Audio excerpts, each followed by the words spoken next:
The following is a presentation of the Belly Up Sports Media Network.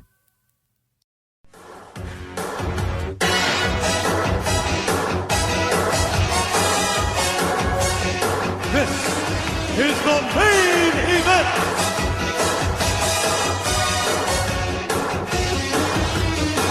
This is your main event, Mark's Podcast, brought to you by Belly Up Unhinged Radio Network Sports. I'm your first host, lifelong wrestling fan, former radio guy, cat dad, and the man who always pulls out 7 stars in the Tokyo Dome. I am Troy. And with me, as always, is the main event collector and figure hunting warrior. He's the WWE Walking Wrestling Encyclopedia and the Ishii to my Shibata. It's Greg. What's up, Greg? I'm not big enough to be Ishii anymore. He's deceptively like, it's like you look at him and you're like, it's almost like a Japanese Taz. I mean, except he's got no neck. The man does not own a neck. But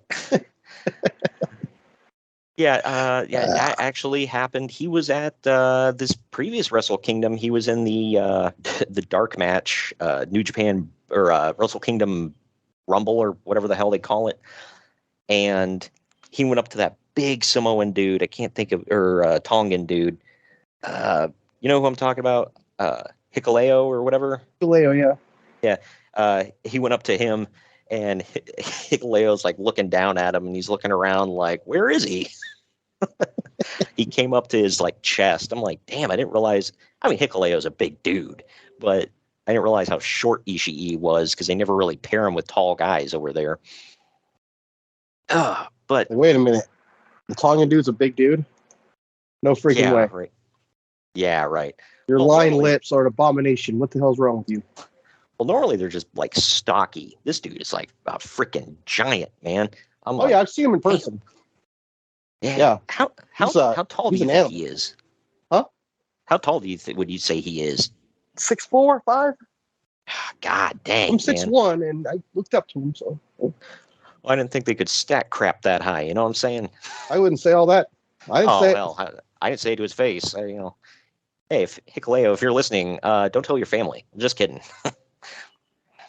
Oh, man. But anyway, if anybody got a chance, I finally sat and watched most of Wrestle Kingdom 17 that just happened. It was fun. Go back and watch if you got the opportunity. Kenny Omega and Will Ospreay. That thing's 6 hours.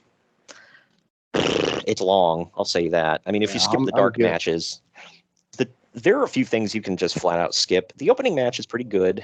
It's for the junior heavyweight tag titles. That always opens the show. And then the last couple of matches are really damn good. So I don't know. Was I going deaf, or did they not care when Sasha Banks came out at all?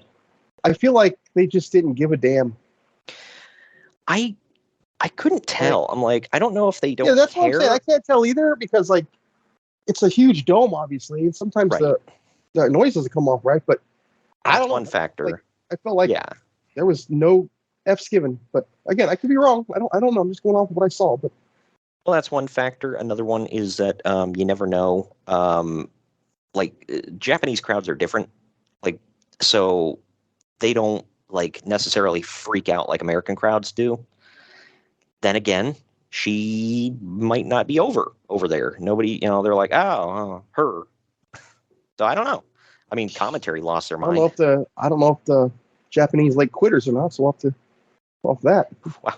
Oh, what was funny was one of the matches had Leo Rush in it. Oh, I think it was the opening match for the. I already don't care. It was for the IWGP Junior Tag Titles, and T.J. Perkins had said, I'm going to beat you, and then you'll be a Grand Slam retirement champion.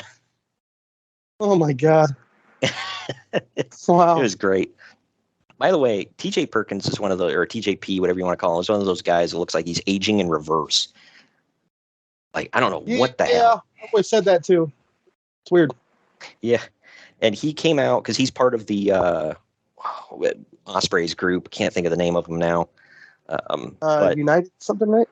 Yeah, you're right. United, I don't remember the hell, but United Empire. But during Ospreay's entrance, they all come out, and they're like standing there all serious while he does his entrance, and then a concussion pyro goes off, and TJP freaking jumps like, holy crap.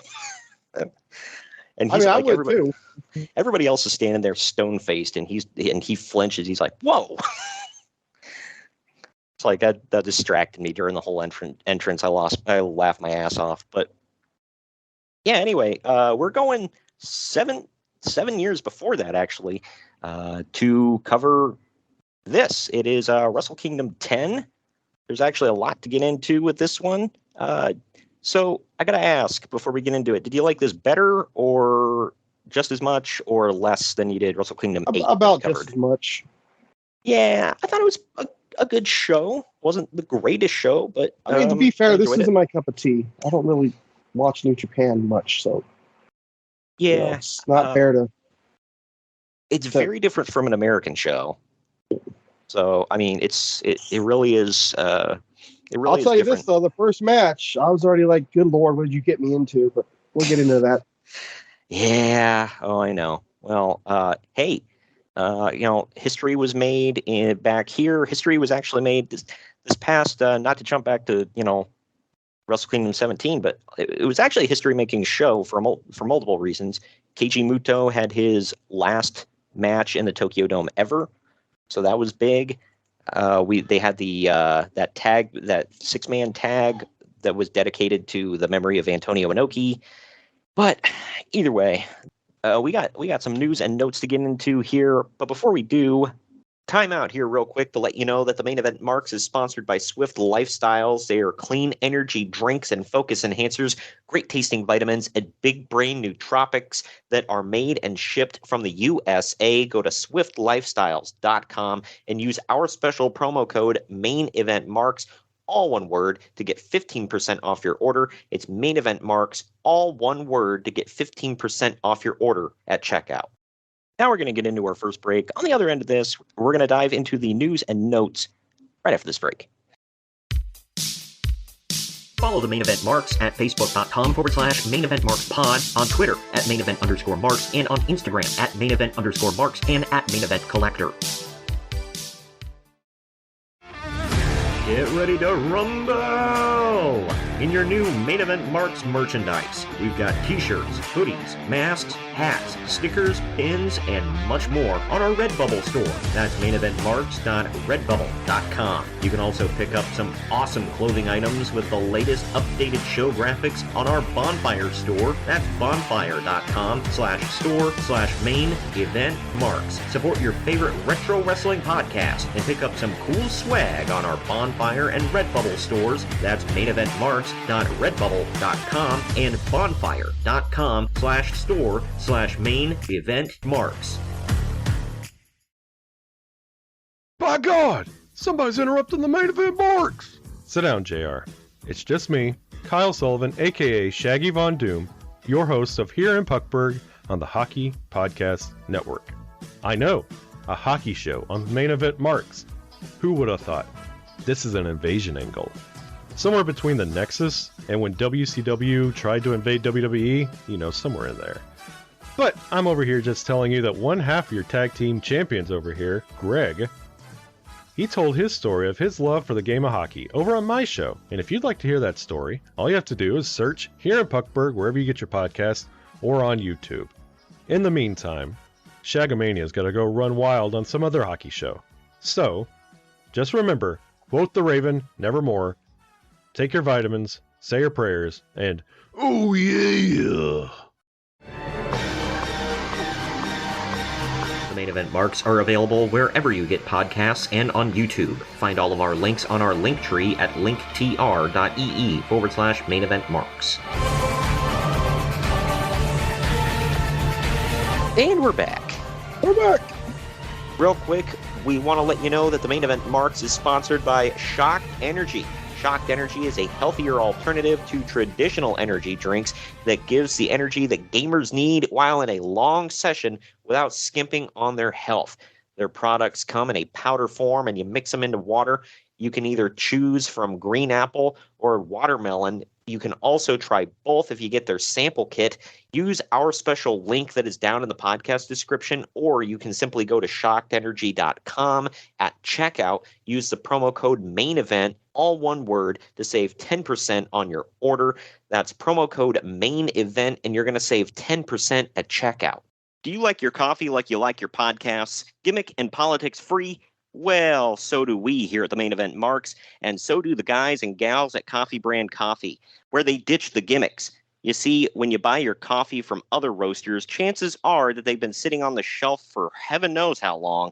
Don't rob yourself of freshness. At Coffee Brand Coffee, they roast to order, ensuring that you get the freshest coffee possible. And as Greg will tell you, that's what counts. Coffee Brand Coffee offers bagged coffee as well as K-Cups, and for the non-coffee people, they offer a variety of teas and cocos. Just click on the link down in the podcast description or go to coffeebrandcoffee.com and use our promo code MAINEVENT, all one word, at checkout to get 5% off your order. That's coffeebrandcoffee.com, and use the promo code MAINEVENT to save 5% at checkout. News and notes time. I don't have a can this week, just so you know. Yeah. Full disclosure, we're still recording like when I'm feeling a little into the weather still, so I'm just drinking tea. Nice. So AJ Styles, along with two to three members of the Bullet Club, have given their notice to New Japan Pro Wrestling. Meanwhile, on Wrestling Observer Radio, Uncle Dave Meltzer reported that reported that WWE may be planning on a small-scale raid of New Japan. According to Uncle Dave, WWE is going after Styles, current Intercontinental Champion Shinsuke Nakamura, Not Gallows, and Carl Anderson. Yeah, it all happens, I think. Yeah, I don't remember when all of them end up coming over. AJ is about to debut in the Royal Rumble right after this. Right. I think Nakamura debuts at WrestleMania 32 weekend, a couple months later. Oh, okay. Yeah, I believe so. And then Anderson and Gallows don't come until later in the year? I think it's like a year and a half after, actually. I don't think it's really quickly. Oh, okay. Yeah, I was going to say, I don't remember them going anytime soon with this, but I don't know. Well, fast forward to now, they're all there and all thriving. Yep. Yep. Well, spoiler for the, I think anybody could have seen this. Spoiler for the Anderson match, but looks like he's just back in WWE full time now. But it was cool to see within a couple of days, like within 1 week, you had WWE represented in two major Japanese promotions. So that was awesome. I still have to watch the Nakamura and Great Muta match. It's okay. Yeah, I kind of figured. I mean, Muta's lost multiple steps. I mean, he's super old. I don't think he's lost any steps. I think he's aged and they just go away.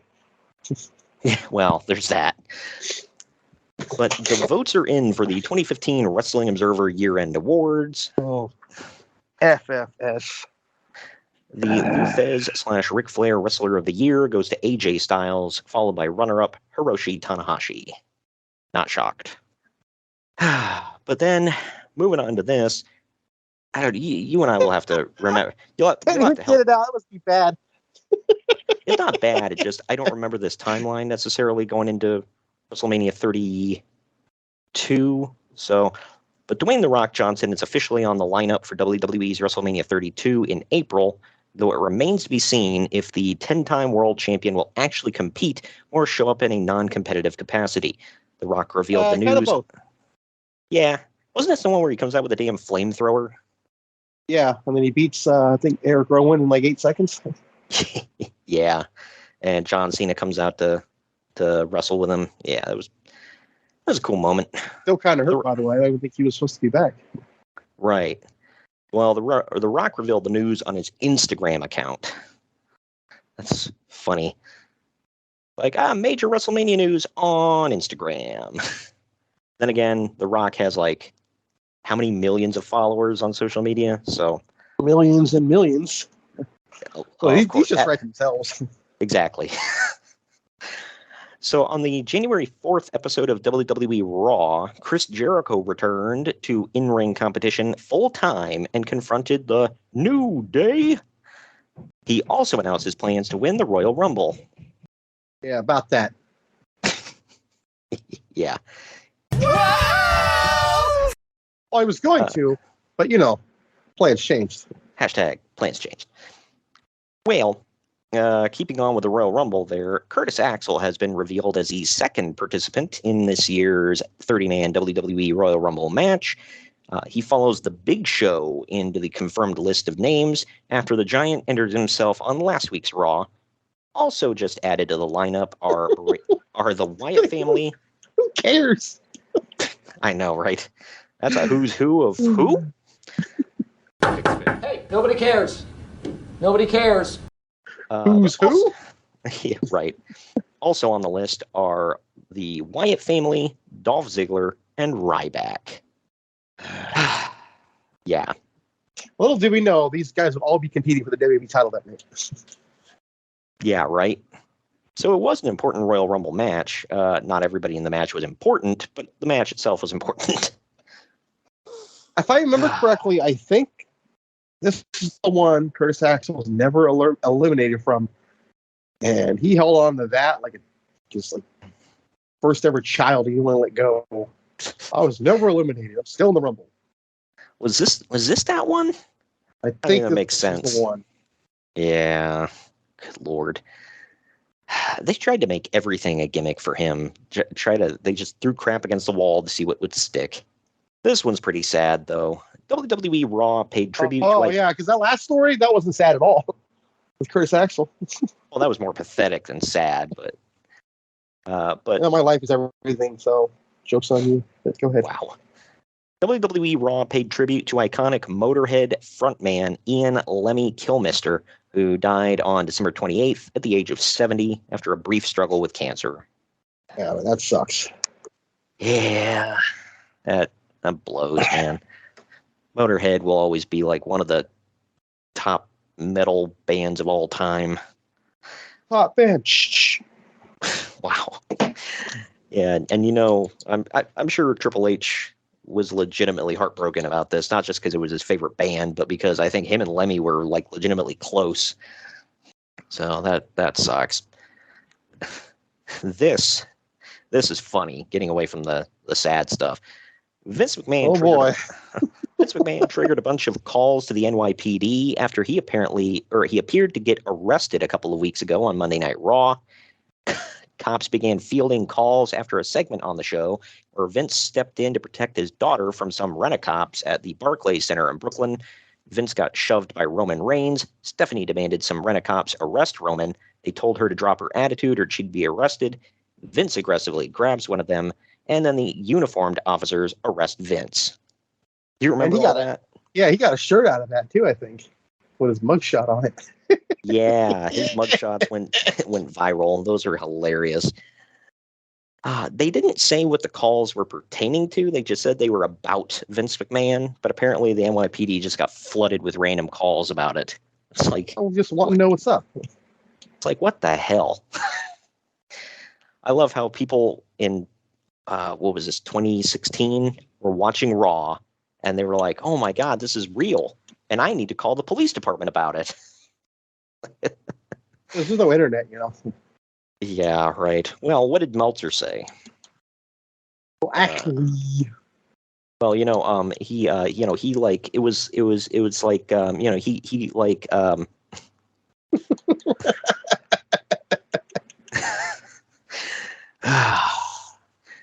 going back to people that may be coming in, WWE may sign indie wrestling tag team duo Mikey Nichols and Shane Haste, also known as TMDK, a.k.a. the Mighty Don't Kneel, when their Pro Wrestling Noah contracts expire on December 31st. I think they did for a minute. Yeah, what were they, TM's 6 or 16, or I don't even remember the number now. Like, they were in a... get the hell out of here, because you don't matter. Yeah, they were I'm in trouble. They were in a video game, one of them. I remember the first time I saw them was at a random, like, non-televised ROH show in Cincinnati. Like, they came out cold. Nobody knew who the hell they were. They ended up getting over by the end of the show, too, just because, like, the crowd was being weird, indie shows, and they kept doing body slams, and so the crowd started chanting for them to do body slams, and even though they were heels, they kept doing body slams, and it would get like huge pops throughout the whole match. It was the dumbest crap, but it was awesome. Speaking of them, that was dumb. Yeah. Well, I don't believe you. Speaking of TMDK, though, they were actually at Wrestle Kingdom, and Zack Sabre Jr. joined up with them. They did the old NWO thing. They came out, gave him a T-shirt, and he put it on. So that makes it official. He fits right in with them. Like, they all look the same. Yeah, right. But it's like the one British guy and the two Australian dudes with funny hair. Yeah, right. This is a weird. The saga of this was weird in NXT.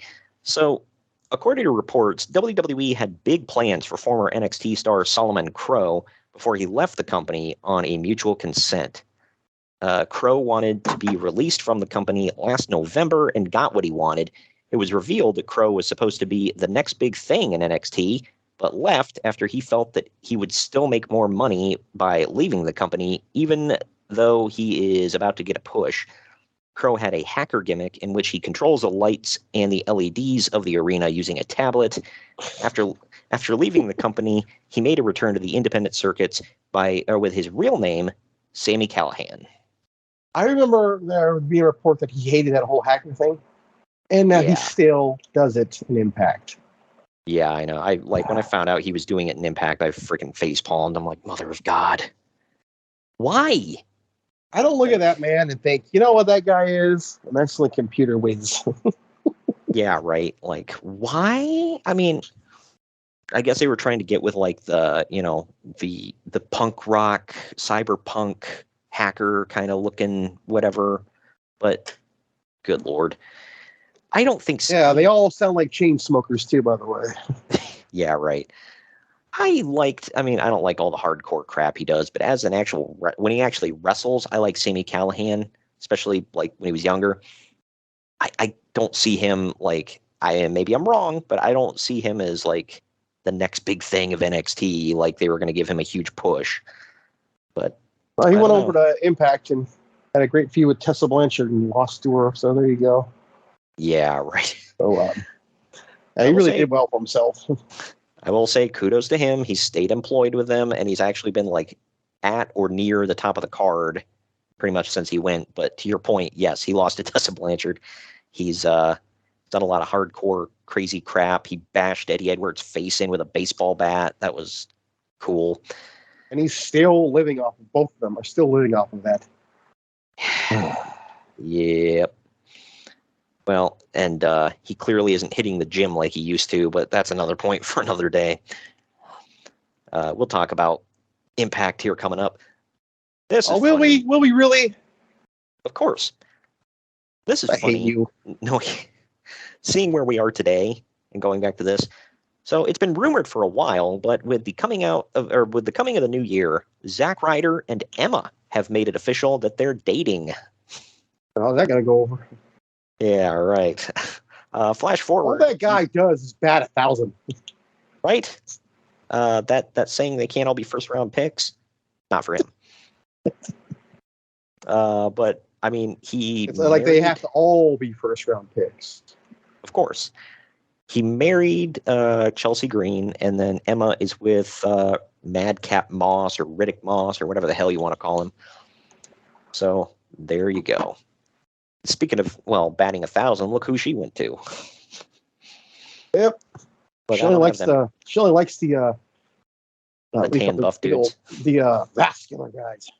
Yeah, the gym bros. Well, speaking of romance and all that, former WWE Women's and TNA Knockouts champion Mickie James and her former TNA World and current GFW Global champion Nick Aldis, a.k.a. Magnus, have a son together, but they weren't married until this week. So they got married the week of Wrestle Kingdom. So there you go. Now, I think Nick Aldis in the Royal Rumble this year. Right, and Mickie was in last year's, and she wasn't even under contract. She came out with the TNA title, which is still crazy to see. I know, that's nuts. And they didn't call it the Knockout Women's Championship. Well, it's a dumb name anyway, so... Yeah, it's like, whatever. Former WWE superstar There, CM... fixed it. Former WWE superstar CM Punk has been confirmed as a playable character in EA Sports UFC 2's video game. Yeah. Yeah. And You're really running out of news, aren't you? this one, it was, I mean, man, he sucked. Like, it's like, wow, you're really just throwing anybody in this game, aren't you? Speaking of MMA, UFC officially announced UFC 197 for March 5th, headlined by featherweight champion Conor McGregor versus lightweight champion Rafael dos Anjos for RDA or Rafael dos Anjos. Oh, excuse me, Rafael dos Anjos. I've always heard it pronounced the other way, so I knew it was. I go off of how Bruce Buffer calls it, so that's it. That's what I'm going with. Which is probably the correct way of saying it. So me and other people mispronouncing it this whole time. I mean, I'm imagining Bruce Buffer actually speaks to these people, so he probably knows their name. But anyway, it's for RDA's 155-pound title. Also, Holly Holm is defending her women's bantamweight crown for the first time against Miesha Tate. The event will be at the MGM Grand in Las Vegas. Two-belt McGregor, man. Is this where he won the lightweight title? Yeah. Nice. Or featherweight, I think. Well, he is the featherweight champion going into this fight. Yeah, okay. Yeah. Holly beats Miesha, correct? Yeah. Easily. Yeah, that's what I thought. Okay. Dude, Miesha Tate was not a champion. But she's a solid 10, though. Oh, well, yeah. Can't take that away. All the way live. So the NAC reduced Nick Diaz's suspension from 5 years to 18 months, served retroactively, and also reduced his fine down from $165,000 to $100,000. He should be cleared to fight again by August 1st. This all stemmed from Diaz's third marijuana failure at UFC 183, Shocker! where he fought Anderson Silva. Look, man, if you're going to go into a fight against Anderson Silva high, like, on marijuana, I mean, you're already handicapping yourself, so why are they fining you? The purse was huge, that's all. Yeah, I'm sure. Oh, $100,000? Oh, no. How am I going to go out to eat tonight? I don't know if you'll know who this guy is. This is outside of the UFC, but still MMA. Do you know who Jaydeep Singh is? No. Okay, yeah, neither do I. So either way, he was going to be Fedor Emelianenko's opponent on New Year's Eve for Fedor's first fight in 3.5 years, and then he wasn't. However, Rizin Fighting Federation made it official back in December of 2015, naming Singh as Emelianenko's opponent in a press conference in Japan. The two finally met in the main event of the 2-day mega card on December 31st at Saitama Super Arena. Fedor won in 3 minutes and 2 seconds in the first round via TKO from punches. Yeah, shocker. Yeah, let's throw Fedor in there with who gives an F, and see if he wins. Good Lord. And then didn't Fedor end up going to Bellator and just sucking at that point because he was old? In the bed. Yeah. VC Over Doom submitted him. I was in the building that night. Still pissed about it. Yeah. Well, hey, you got to see Fedor, so I guess there's that. He had an awesome walkout theme in Pride, by the way. I think it was in Pride he had that theme, but yeah, if anybody looks up Fedor Emelianenko's walkout theme on YouTube, I always loved that song. It was pretty like dramatic and badass. Last couple stories I got here for the news segment. These are both Impact related, so strap in. This is post Spike TV in the era of where everybody's like, where the hell are they? Like, how can you watch this crap? Well, back in November of 2015, it was announced that Impact Wrestling would air Tuesday nights on Pop TV, beginning on January 5th, 2016. That's a real network, folks. Yep. When the show's moved to Pop, Impact Wrestling received new theme music, Roustabout by the Smashing Pumpkins lead singer Billy Corgan, and a new stage. Oh, well, you got to let them know that, this is a big deal on this network that, 500 people probably get. Yep. I mean, whatever. Don't make it seem less than, but still, like, God. Do you remember when they were on Destination America? Yes, I do. That's actually when I stopped watching. Same here. Because I didn't have Destination America. And I was like, okay, I guess I'm not even going to want my way to watch this. So I remember when they were, I heard something recently that I had told you that Comcast said G4 TV was the least watched network, like across all channels. And like the next one up was the Pursuit Network. And I was like, man, didn't Eric Young have a show on there? Or what? I can't remember if it was on there. It was either him or Shawn Michaels. One of them had a hunting show on there. I was like, oh my God. I'm sure Destination America is pretty far down that list too. Like, man, is it even still a thing? I've literally never heard of it since. Yeah, I don't remember. I just know that, like, they had to have Vince Russo. They had to have him so bad that they tried to hide it because Spike TV didn't want him there. And then when Spike TV found out, they gave him El Buto. And then they had to go to Destination America, Pop TV. Like, my God, why? Like, you literally just... I like that, what do you call it? Spike, Paramount, whatever. Obviously is run by people with class. They didn't want Russo. That's pretty telling to me. These are also the same people that sent a memo saying, quit letting the old man get naked and bleed. The old man being Ric Flair, by the way, if nobody gets that.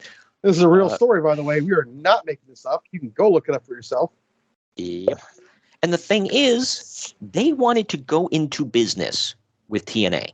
They wanted to be like all in. They were already paying like hashtag all in. Right. They already wanted to go like they were sharing the lion's share of certain contracts like Sting, Bischoff, Hogan, people like that. And they wanted to be business partners and actually go in on the business side of TNA as a company. And the Carters said no, because poor little Dixie has to run the thing. And they said, yeah, no, Dixie's not running it. Like, we're going to put people in there who know what the hell they're doing. And they were like, oh, no, we can't have that. Like, what? The fact that company in some way, shape, or form is still alive to this day boggles the mind. Yeah, I'm telling you, dude, when the nuclear bombs dropped, man, like cockroaches and Impact Wrestling will survive. Yep.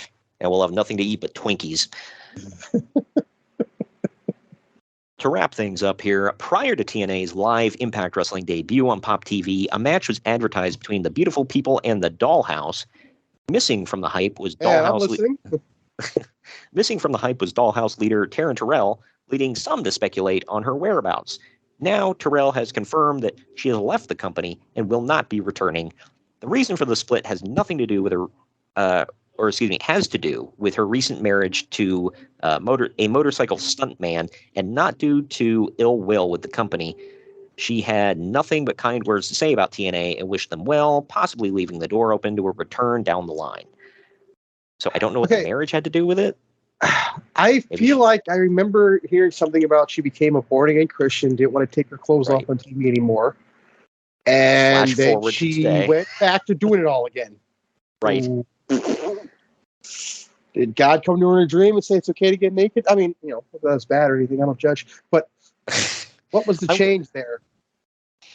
I'm going to assume she was accustomed to a certain lifestyle, and when being prim and proper wasn't paying the bills the way she wanted them to be paid, she decided to utilize her assets, we'll say. Oh, how Mandy Rose of her. Yeah, right. That's hey, man. Nobody's shedding a tear over Mandy Rose, man. She's only got them things for a certain amount of time in life, man, and they're not going to last until her dying day. So, from what I heard, she's making more money doing her online stuff than she did in WWE. So, whatever. I don't have. Yeah, of course, but then at what cost to your to yourself? But hey, whatever. I don't judge. Hey, you know what, man? I'm not I'm not one that supports, showing your beehole all over the internet, but if that's how you want to pay your bills, then there you go. But yeah, there were certain quote-unquote leaked things that came out right before she was canned, and people are thinking that's why she was canned. It's like, I don't think, like, other people have had things leaked in the past, and they never, like, Well, the suffered. problem, I think the difference here is she was literally doing it on her own free will. Right. Well, that's why I'm saying it's like, if they were actually leaked, they wouldn't have fired her. Because Rollins... I mean, they technically were leaked, but it was from paying customers who probably bought it and put it out there. Yeah. I mean, it's a different kind of leaked, to be fair. So, like, somebody hacked into your iCloud and took them, so... Right, yeah. So it's like, good grief, man. Obviously, she didn't care that much about the wrestling job. And which is weird, because she was becoming one of the biggest things in the company. Right. It's weird. I don't know if you heard Eric Bischoff talking about it, where, like, people were talking about, oh, she should go to AEW. They're not going to care. And he was like, why would she go to AEW? Like, she would have to take bumps for, like, a month to make what she makes in a week doing her online stuff. Those women only wrestle once a month over there. What are you talking about? Yeah, right. I have a feeling she'd be shot right to the top of the card, though. But then again... Dude, the WWE smell. Dude, of course she would. Yeah. I wonder how Warner would come down on that stuff, though, because, I mean, they don't have high standards, but they have some standards, obviously. So it's like, are they going to be cool with her showing her beehole? Like, they won't even let them say shit on TV. Really? So, did they curb that? They were supposed to. They still get away. They still do it and say it, but apparently there was an edict thrown down. They couldn't say these words anymore. Well, nobody informed Rick Ross. Well, that's yeah. Well, Jade Cargill said stop saying, hey, cut the, but yeah. So it clearly came down to her at least. Yeah, right. Well, I was going to say, hey, Rick Ross, when you're the boss, you can do whatever. So, I had no idea who the hell this guy was until I saw him on Dynamite. I had to go Wikipedia him. Hey, he's somebody. I'm hip to the jive. Okay, so I'm familiar. But I thought he was like a legitimate offspring of Isaac Hayes. He looks like him a little bit. I was like, is that his son or something? Yeah, he looks like Isaac Hayes, like that went to an all-you-can-eat buffet and accepted the challenge. Wow. And, you're no not talent. wrong. Isaac Hayes had talent, but yeah, there's that too. How dare you? He can, speak in rhymes to beats. I played a song on YouTube just to familiarize myself. Like, no. Okay, the only song I like by him is one that, is Every Day I'm Hustling or whatever. I think that's the only one I know. There are a couple other songs that, like, if you played it, I might recognize it, but I don't necessarily seek this guy out to listen to his stuff. So I don't like any modern rap. So, but I love everything Isaac Hayes has done from South Park. So there's that. Oh yeah, even when they used clips of his voice in the Final Chef episode. Yeah, right. But either way, that does it for the news and notes. We're going to take our next break. On the other end of this, it is event time right after this. Follow the Main Event Marks at facebook.com/Main Event Marks Pod, on Twitter at Main Event _Marks, and on Instagram at Main Event _Marks and at Main Event Collector. What's up, everybody? I am the hardest part of the ring, the host of the Apron Bump podcast. Ugh. Another wrestling podcast. How many times can I listen to fans tell me who needs a push, who doesn't need a push, who brings Vince's coffee these days? Enough! The Apron Bump is about the journey. It's about nostalgia. It's about discovering new forms of wrestling to really tickle your pickle as a wrestling fan. The podcast brings you reviews of wrestling events all over the world, whether it's WWF, WWE, WCW, ECW. We even cover the golden eras of Ring of Honor, Progress, TNA, and more promotions in the future as well. New episodes every Wednesday. Bump Day, yeah? Go to apronbump.com or go to your favorite podcast platform or YouTube and subscribe today for the most diverse, fan-friendly wrestling podcast in the world. I'm Hard. The Main Event Event Marks are available wherever you get podcasts and on YouTube. Find all of our links on our link tree at linktr.ee/main event marks. And we're back. We're back. It's New Japan. Wrestle Kingdom 10 took place January 4th, 2016 from the Tokyo Dome in Tokyo, Japan. This was actually not a great attendance for it. It was 25,204. You can get about 40,000 in there. Already got a lot more. Kenny Omega's wrestling a 12-year-old girl, right? Yeah, right. Well, Kenny Omega is wrestling somebody with talent on this card, so, you know. That he was missing from last week's show, man, but now we went full Omega here. And I was under the impression that he was at every Wrestle Kingdom ever, by the way. Yeah, I can't remember when he debuted for New Japan, but yeah, by this point he was doing his full he was like in the cleaner gimmick, and he dyed his hair gray. Like, I didn't get that. I'm like, are you trying to be Scott Hall? Like, I don't get it, because he had the toothpick and the sunglasses. I don't know, but it was weird. I know, shocker, Kenny Omega doing something weird. But anyway, getting to this, he does not check the oil on this show, by the way. Thank God. He checked something else, though, we'll get into. But the show opens with a dark match, which is the 18-man New Japan Rumble. The match was won by Jado, who last eliminated Ryosuke Taguchi in 31 minutes and 51 seconds. We'll see Taguchi. Speaking of the Kenny Omega match, we'll see him later. Commentary, by the way, is being done by Kevin Kelly, Matt Stryker, and Yoshi Tatsu. So 2 out of 3 ain't bad. Tatsu. Wait, what's wrong with Kevin Kelly? Hey, if you don't like Kevin Kelly, please die. I hope people get that joke, by the way. If you're not a longtime listener, and if you don't follow Dave Meltzer on Twitter, well, at one point he said that if you don't like Kevin Kelly, please die. Yeah. Real thing. Greg screenshotted it, so there's that. Sent it to him. Never responded. I almost blew my one last shot that I have. Yeah, almost. Still sitting on that last shot's for redemption. First match here, by the way, it is just like 2 weeks ago, it is a 4-way tag team match for the IWGP Junior Heavyweight Tag Team titles. These titles always open the show. It goes 16 minutes, 42 seconds. Team of Red Dragon, Bobby Fish, and Kyle O'Reilly are defending against the Young Bucks, Matt and Nick Jackson, with Cody Hall in their corner. Roppongi Vice, which is Rocky Romero and Beretta, and the team of Ricochet and Matt Sydal, which I forgot Ricochet was still here at this point. Matt Sydal, a.k.a. Tony Khan's favorite wrestler ever, dude. Seriously? Dude, there was a point where he just every single week he talked about Matt Sydal like he was like special. I remember there was this run-in they did where the Acclaim came out. It was before a show. It's on YouTube. You can go look it up. And before a show, the Acclaim come out and kind of rap on him. And you're like, I got some backup. Don't take more. Matt Sydal. And the crowd just is quiet as hell, and he acts like this is a big thing. And then there was another one. I think it was at the CM Punk, the first ever post press conference he did after a show. Yeah. And he's like, oh, yeah, CM Punk. And he had an amazing classic with Matt Sydal on Dynamite.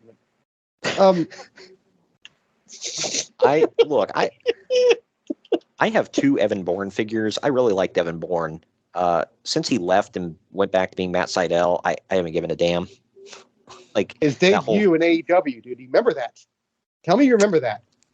Where he botched at least twice. Yeah. I know he fell off the top rope. The first time you see him, he runs out in the middle of a battle royal, hops on the top rope to do a shooting star press, and he freaking falls flat on his face.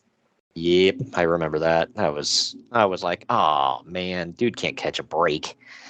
It was one of the funniest things I've ever seen in my life, dude. Only because it was the first time you'd ever seen the guy on their show. The first 10 seconds of him being there, boom. I know. That's why I was like, he can't catch a damn break, dude. To contrast this, by the way, with this year's Wrestle Kingdom, it was only 2 teams, and when they came out, both the teams came out, and I was like, wait, where are the other teams? So I got thrown off. But either way, the Bullet Club jumpstarts this match and kicks everyone out of the ring. The Bucks have hit full goofiness in their careers at this point. At one point, Too easy. I'll leave it alone. At one point, everyone is outside of the ring in a group, and Cody Hall tosses Ricochet on top of them with the outsider's edge. For those who haven't picked up on it yet, Cody is the son of Scott, so there you go. Cody keeps getting involved. Nick Jackson's selling makes it look like he keeps getting hit in the butthole. Like, I don't know if you've noticed that. Like, he's trying to hold diarrhea. He does it to this day, dude. He just has this look on his face like, like, what the hell is going on? But in the end, the Bucks pin Rocky with more bang for your buck to win the titles. So these last two Wrestle Kingdom matches that the Bucks have been in have ended the same way. And these are the only two matches, literally, I've ever seen them end a match with more bang for your buck. Usually that's a transition move. But Uncle Dave gave it 3 3/4 stars. I gave it an even 3. I thought it was good. What say you?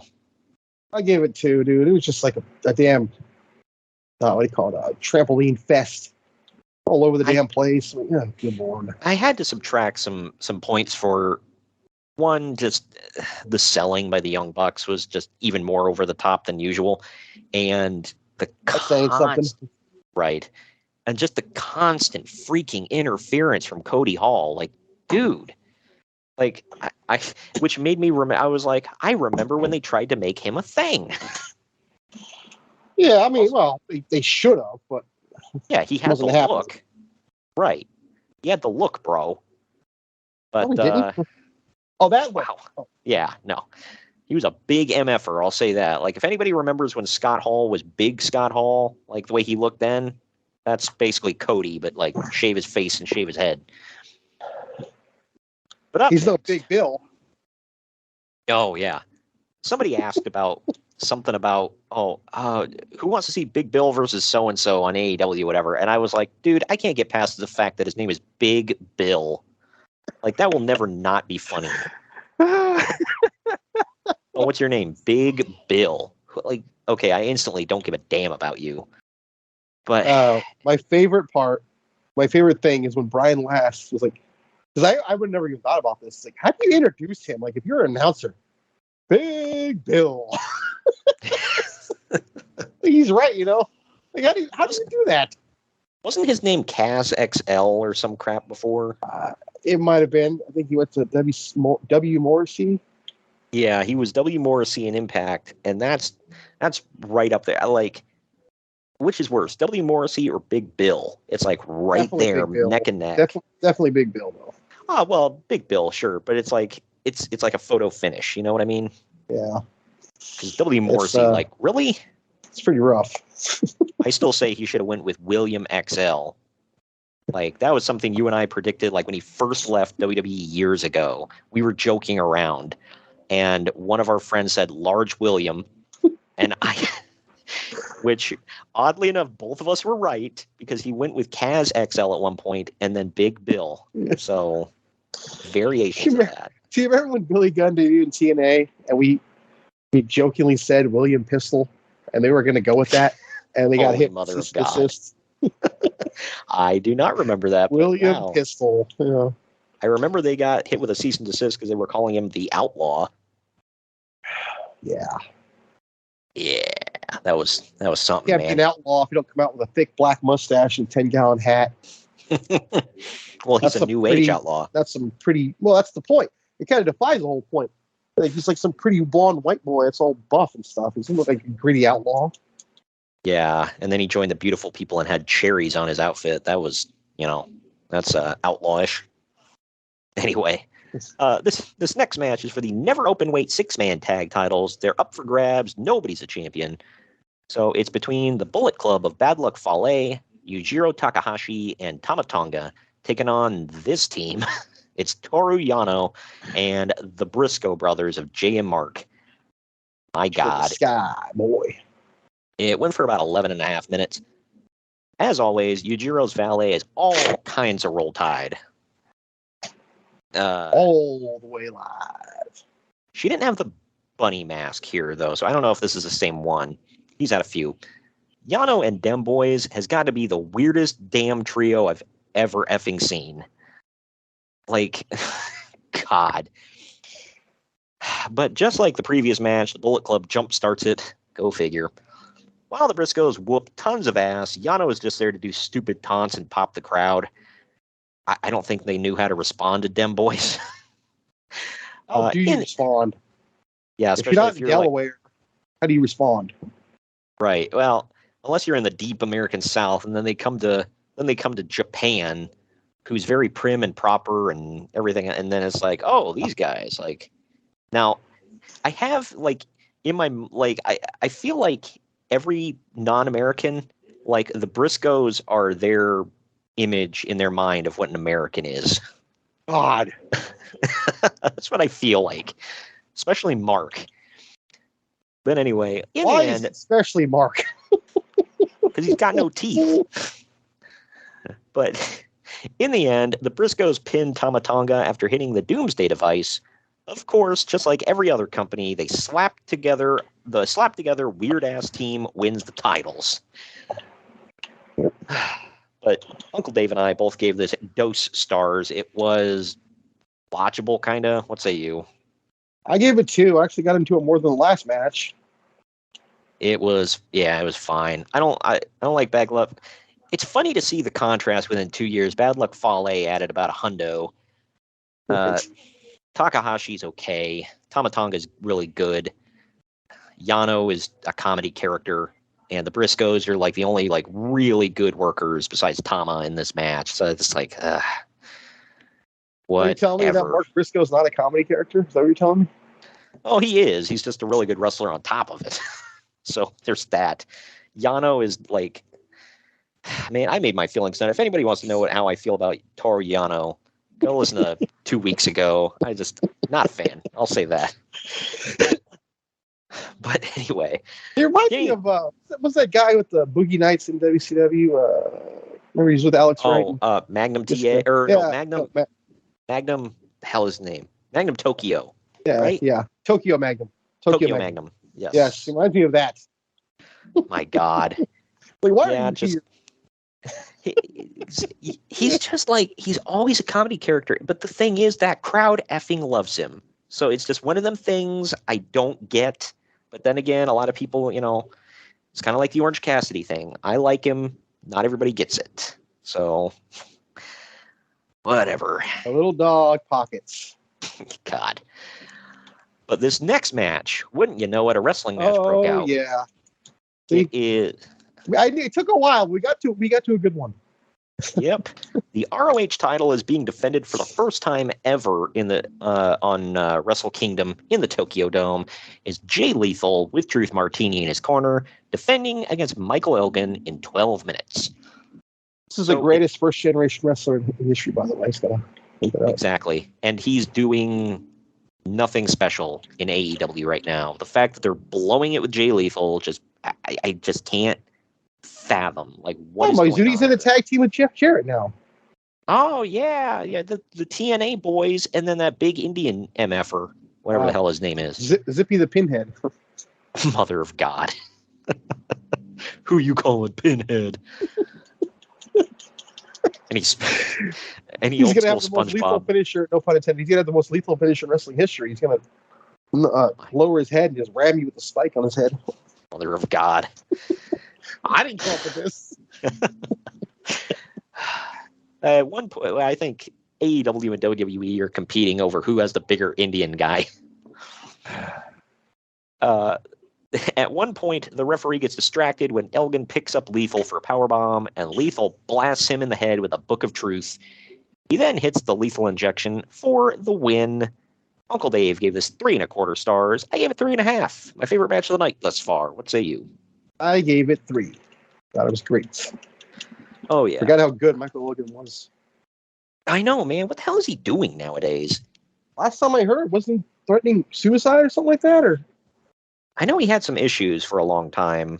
I think, didn't he make some statements online that pissed some people off, and then he kind of faded into obscurity? Yeah, well, that's everybody in the history of everything. But yeah, but I don't think he ever came back from it. And then I know he divorced that wrestler Mischief at one point, and I think allegations came out that he might have been putting his hands on her. I can't say for sure, but I don't know. There was a lot of stuff. He has an interesting life, I'll say that, but sucks at not doing anything anymore. Because yeah, I was a fan of his, and ROH pushed his ass to the moon there for a while. So I don't know if you noticed the Book of Truth. He had a special Japanese themed book cover printed out just for this. Did you notice that? I didn't catch that. No. Yeah, it was funny. I didn't notice it at first, but then when it was laying on the mat, you could get a good look at it, and I was like, "Oh my god, that's kind of funny." He's so underrated, by the way, in my opinion. Oh, and you want to talk about smoker voice? Good lord! It only adds to it, though. But yeah, I loved him in Ring of Honor. I loved his theme, the theme song for the House of Truth. I loved him and Roddy together. I just, man, I don't know why WWE.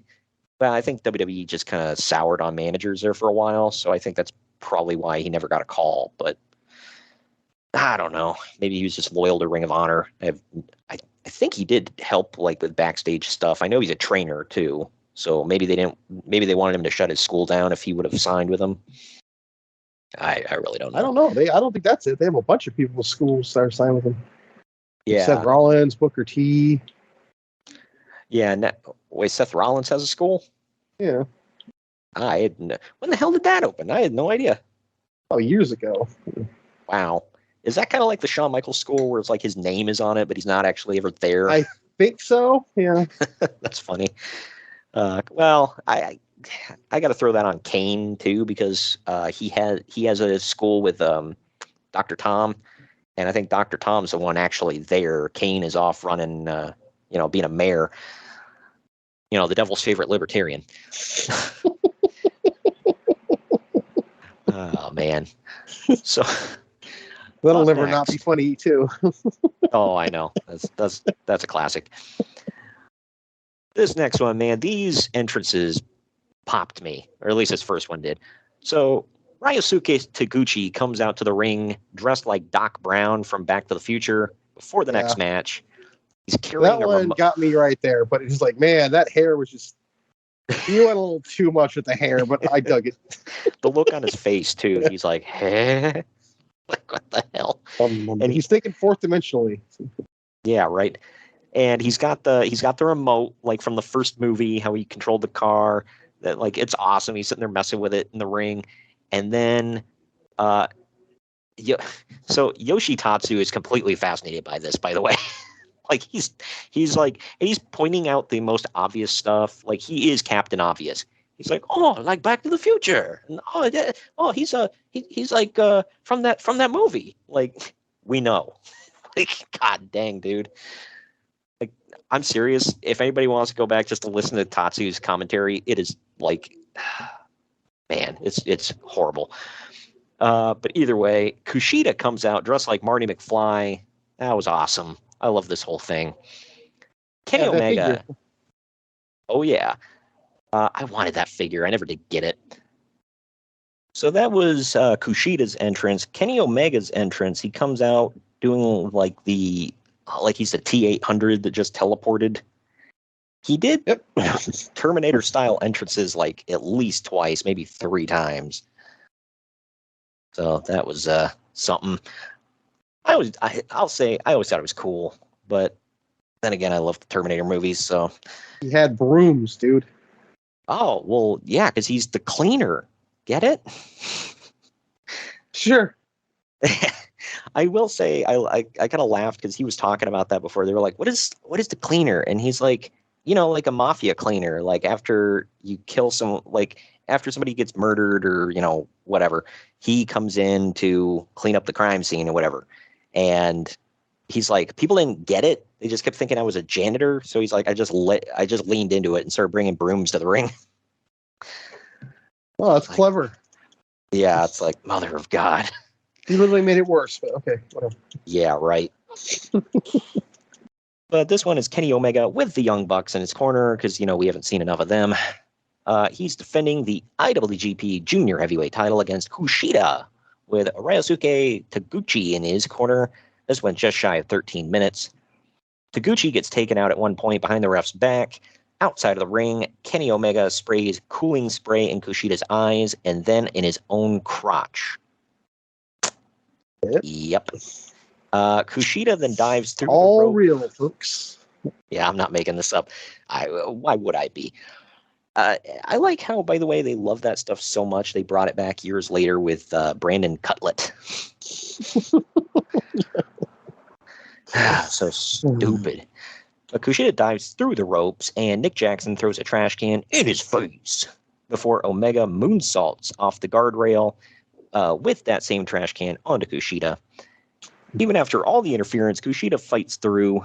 He reverses the one-winged angel attempt into a victory roll for the title win. Uncle Dave gave this 4 stars. I gave it 3.5. What say you? Of course he did. I gave it 3. It was a fun watch. I'll say that. My favorite match of the night thus far, I'll say. I really liked it. Still like the Jay Lethal one more, but Yeah, I mean, there's a good argument for that one as well. I don't know. I really like these two guys. I thought they did well. I think this was Kenny Omega within the next year is going to break away from the junior heavyweight division and go into the heavyweights. So completely different Kenny Omega we'll see there. But have we already seen him wrestle the sex doll yet? Oh yeah, that happened years ago in DDT. DDT is the name of a promotion, by the way, if nobody knows, where a lot of goofy stuff happens. So yeah, perfect fit for him. But up next, we get more BC. It is the Bullet Club of Doc Gallows and Carl Anderson with Amber Gallows in their corner. Can't remember what the hell her real name is.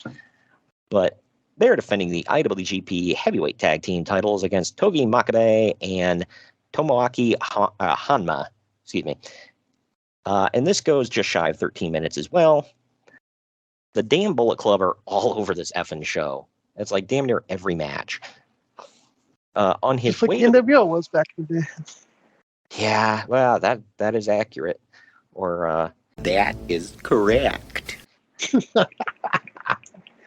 First one of the show. Pretty deep into the show for that first one.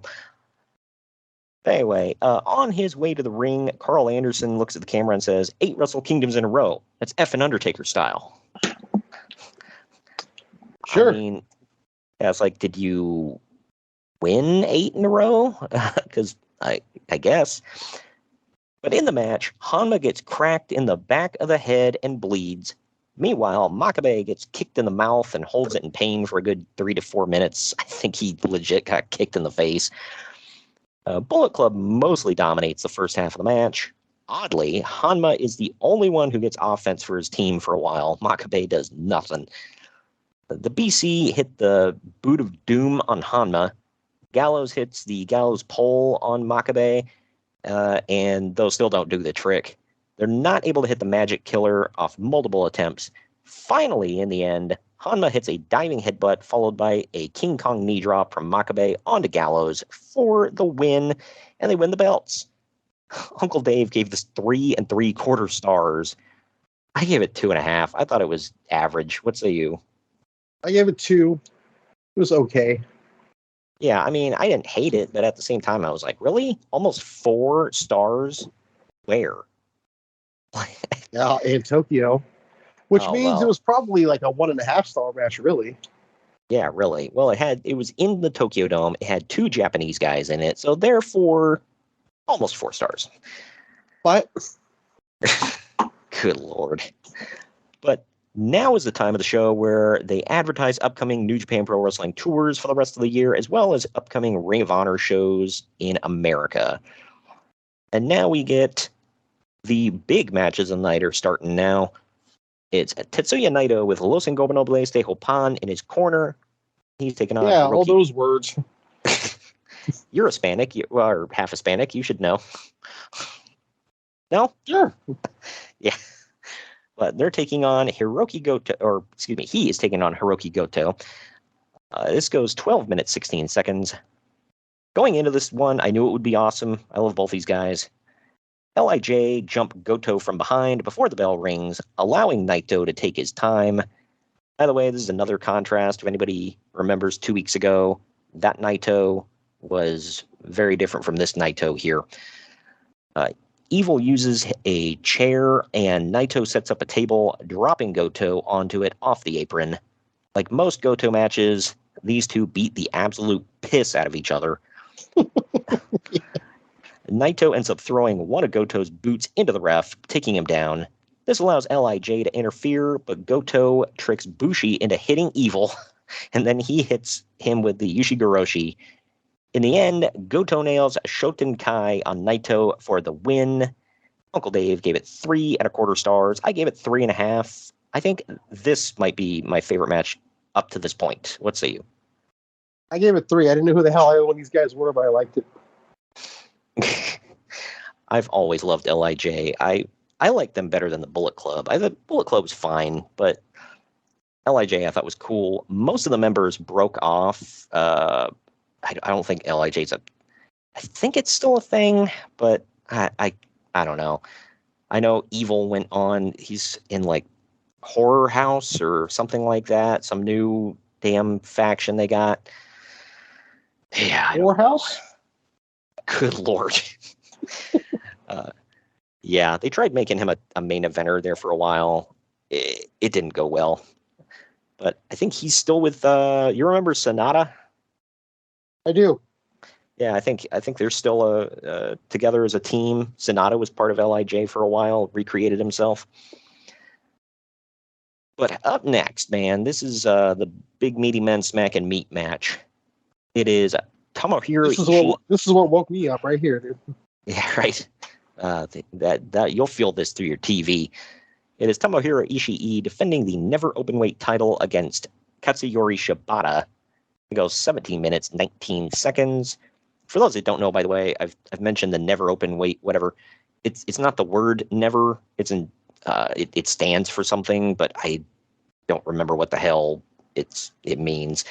I'd have to throw it into Wikipedia. You'll figure it out. But seeing this match on the card just physically hurt me before the first punch was even thrown. Yeah, going into this, I knew exactly what to expect, having seen them lately. Right. So I'm like, oh, for God's sakes, here we go. And yep, we start off with rapid slaps from both men. Those unprotected headbutts were so damn stupid and looked brutal as F. In the end, Shibata nailed the PK on a seated Kushida. I love Shibata, but that's just me.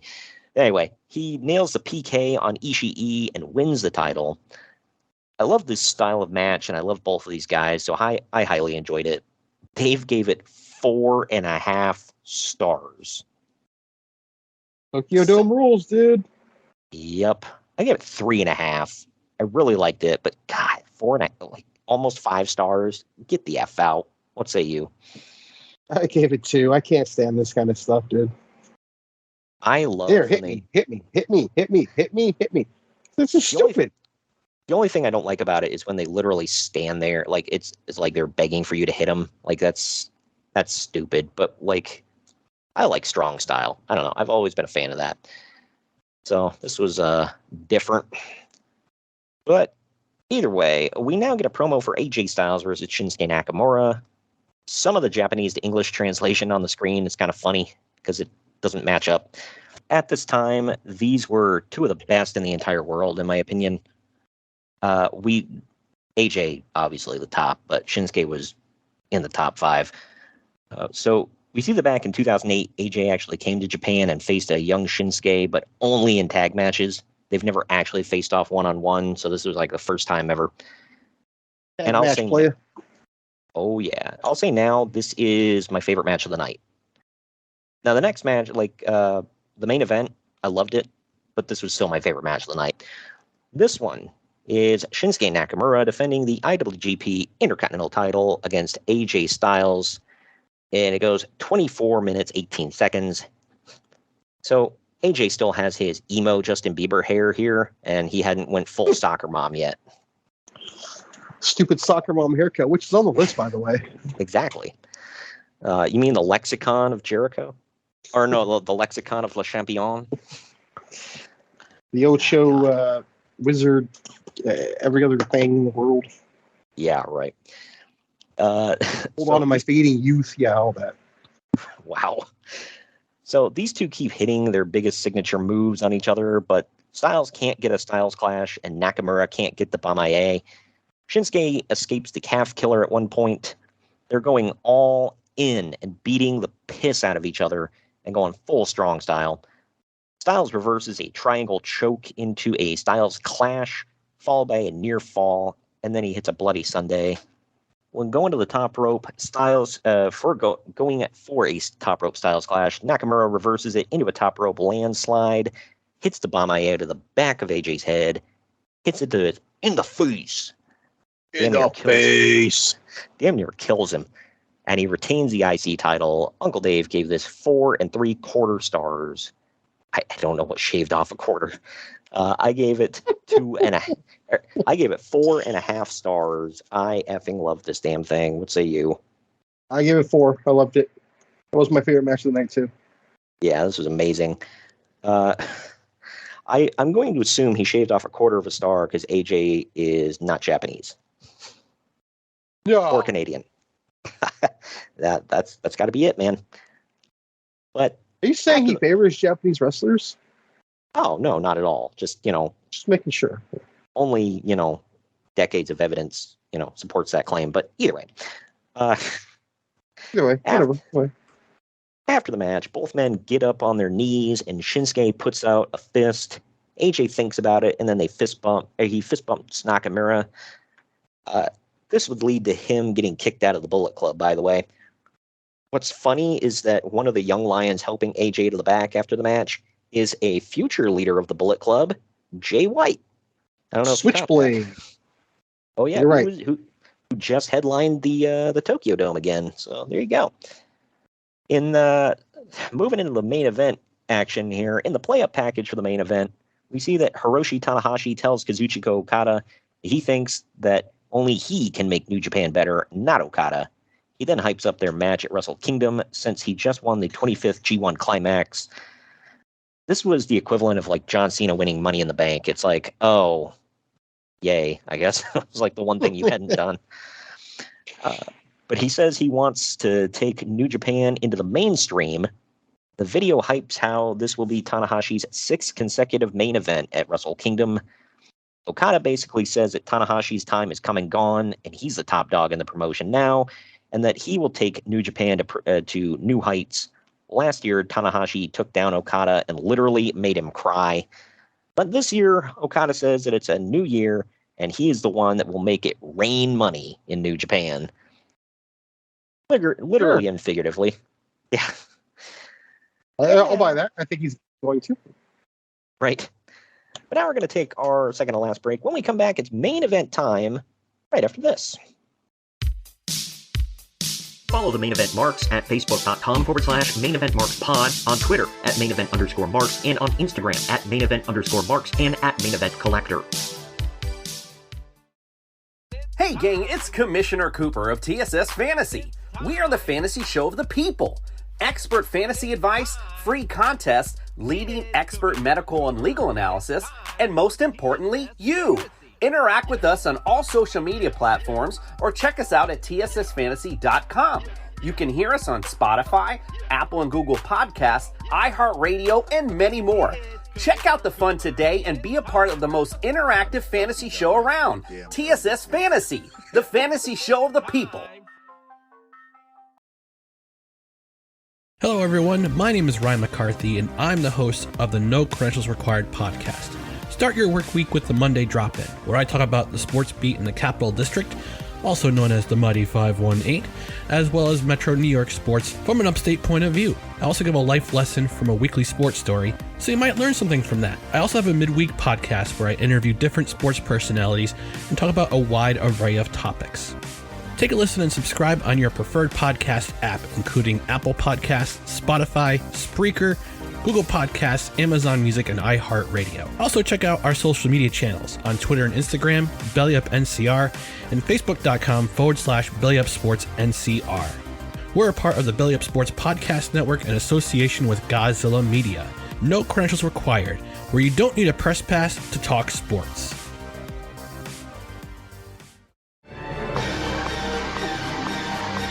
Main event marks are available wherever you get podcasts and on YouTube. Find all of our links on our link tree at linktr.ee/main event marks.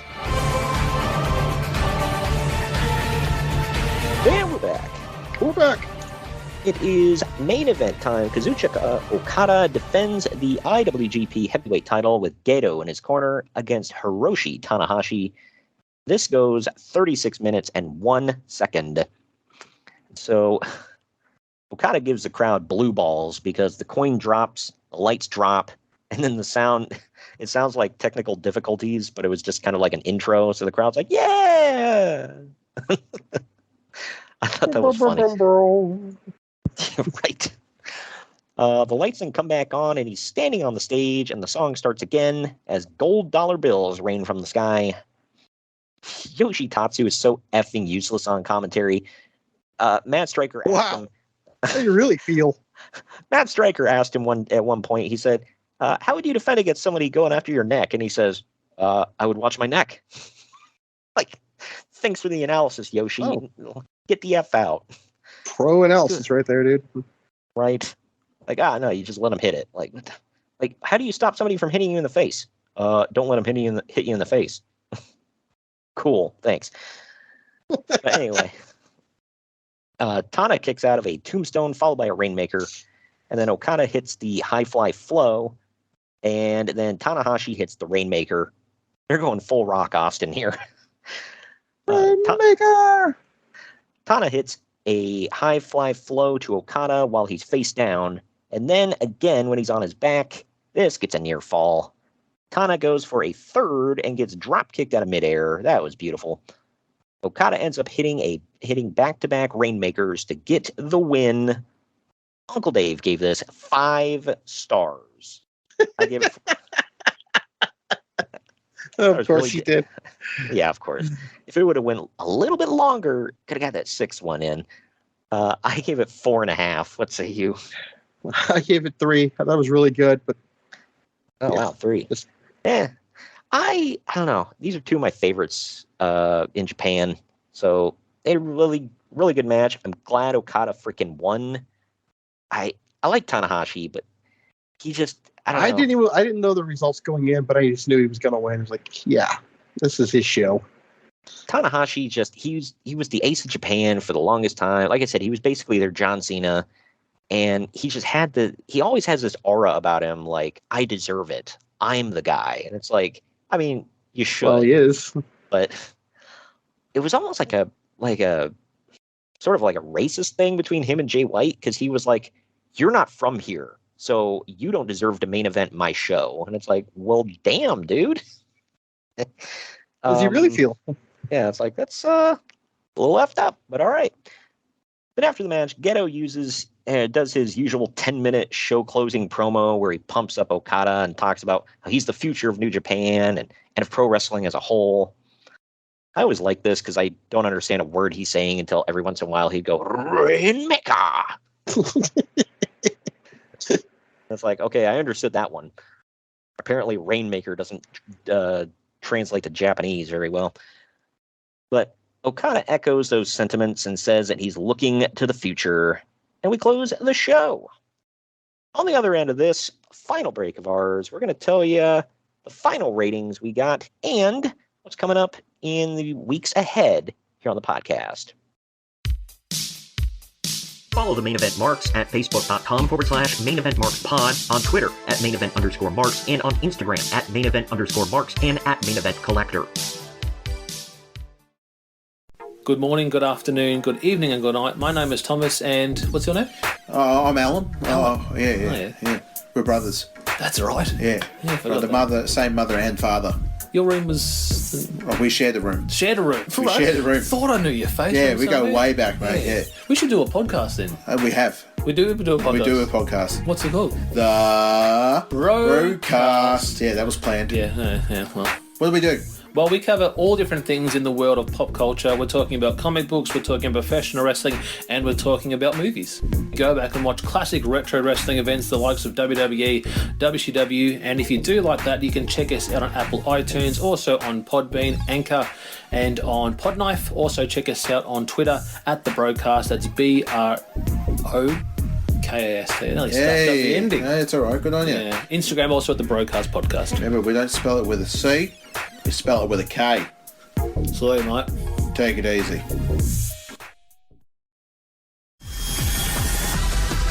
The main event marks are available wherever you get podcasts and on YouTube. Find all of our links on our link tree at linktr.ee/main event marks. And we're back. We're back. Final ratings time. Internet Movie Database gave this 8.9 out of 10. CageMatch.net gave it 9.61 out of 10, so they thought it was a damn near perfect show, I guess.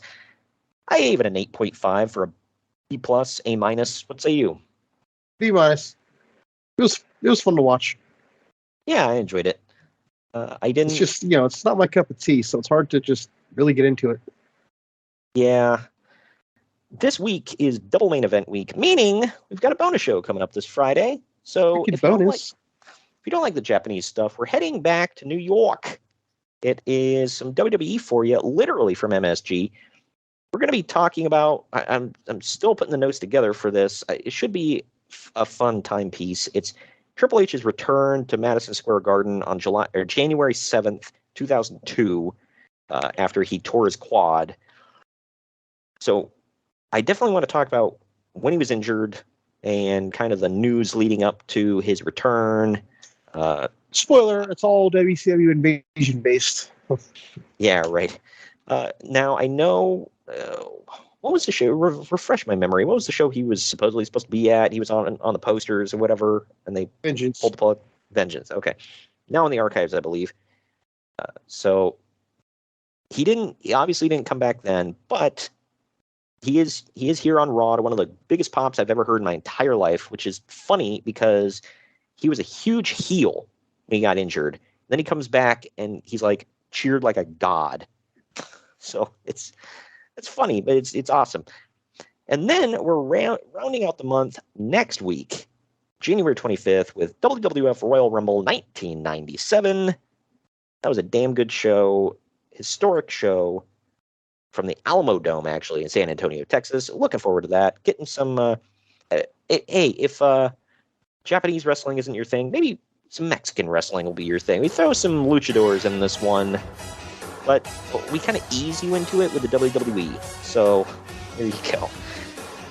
Anyway, man, that does it for January. Thank you for joining me today, Greg. Yeah, sure. We'll see you all this Friday with Triple H returning in MSG, and next Wednesday with Royal Rumble 1997. Goodbye and good night. Bang.